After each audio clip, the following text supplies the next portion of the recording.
month that goes by now that we aren't talking about a mass shooting tragedy. Mental health and firearms or guns winding up in the wrong hands. Well, one policing strategy aimed at combating that is called the voluntary surrender of firearms for safekeeping. It's a tool used by some police departments to temporarily seize a firearm until a person or a situation can de-escalate. A practice, according to Baltimore police statistics, is on a sharp increase.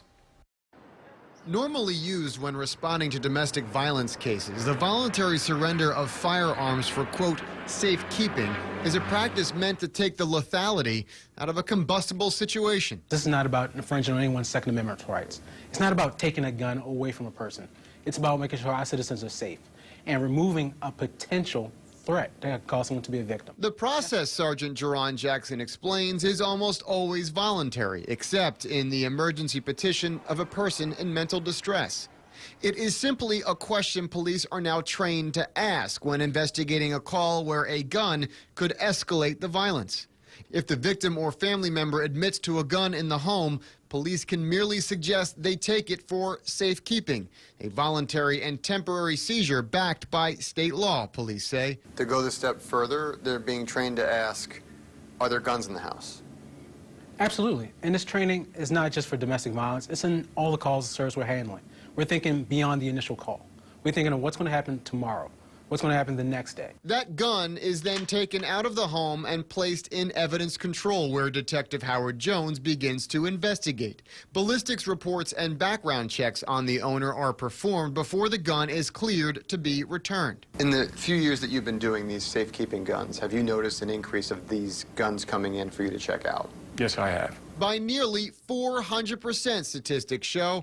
The number of guns seized for safekeeping by Baltimore police have soared in recent years, going from just 58 in 2008 up to an average of 200 in the last 3 years, for a total of nearly 1,000 guns in the past 6+ years, half of which police say are returned to the owners after they're cleared. But the other half stay seized, either because the gun proves stolen, used in a previous crime, or in the case of a mental health wellness check, the person was never cleared by a physician. Someone that was medically evaluated before I would even return it back to someone where we seized the weapon, I will ask for a certificate from the registered owner to produce a doctor's certificate indicating that they're not a threat to themselves or the public. Mental distress gun seizures through an emergency petition are a smaller part of these safekeeping numbers, but nonetheless a polarizing topic after the Santa Barbara shooting last month, when sheriff's deputies there paid a wellness visit to the eventual mass shooting suspect, Elliot Rodger. But the lion's share of safekeeping guns here in Baltimore are voluntarily seized in domestic violence disputes. The sharp rise in which, police say, is because of a departmental shift in how to approach domestic violence victims. It was a time where we decided to shift our thinking to say, not only are we going to handle the call, but what's the next step? And we began to ask the question, are there any guns in the house? Is there anything in the house or any other circumstances that could cause you to become an additional victim? Safekeeping is a tactic some police departments employ around the country, but here in Baltimore, it's on the rise. And police say that's to avoid what they believe could be an escalating or deadly situation.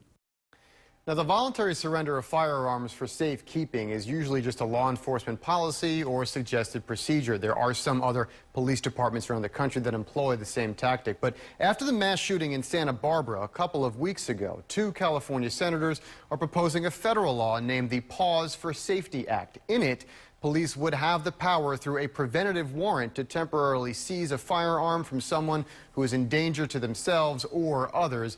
We want to mention we did reach out to the NRA for comment on this story and have yet to hear back.